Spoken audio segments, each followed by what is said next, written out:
चिलिकार युवकों मृतदेह उद्धार करिछि बालुगा अग्निशम बाहिनी। खबर मुताबक शनिवार सकाळे बालुगा सामंतरापुर ग्रामर अभि दिहुड़ी पुओ मुन्ना दिहुड़ी जार बयस 30 वर्ष कंसारी नईरे कार्यरत श्रमिक मानक खाद्य सामग्री और डिजेल एक यंत्र चालित डंगारे जाउथिबा बेले कौनसी कारणवशतः कली जुगेश्वर निकट चिलिकारे भारसाम्य हराई फसी जाइथिले।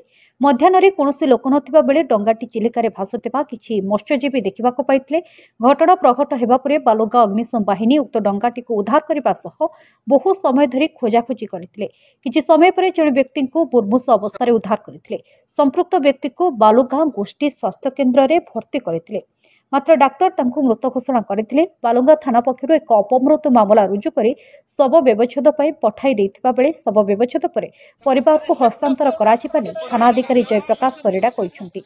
चिलिकारू संग्राम रणक रिपोर्ट, ओएनएम न्यूज।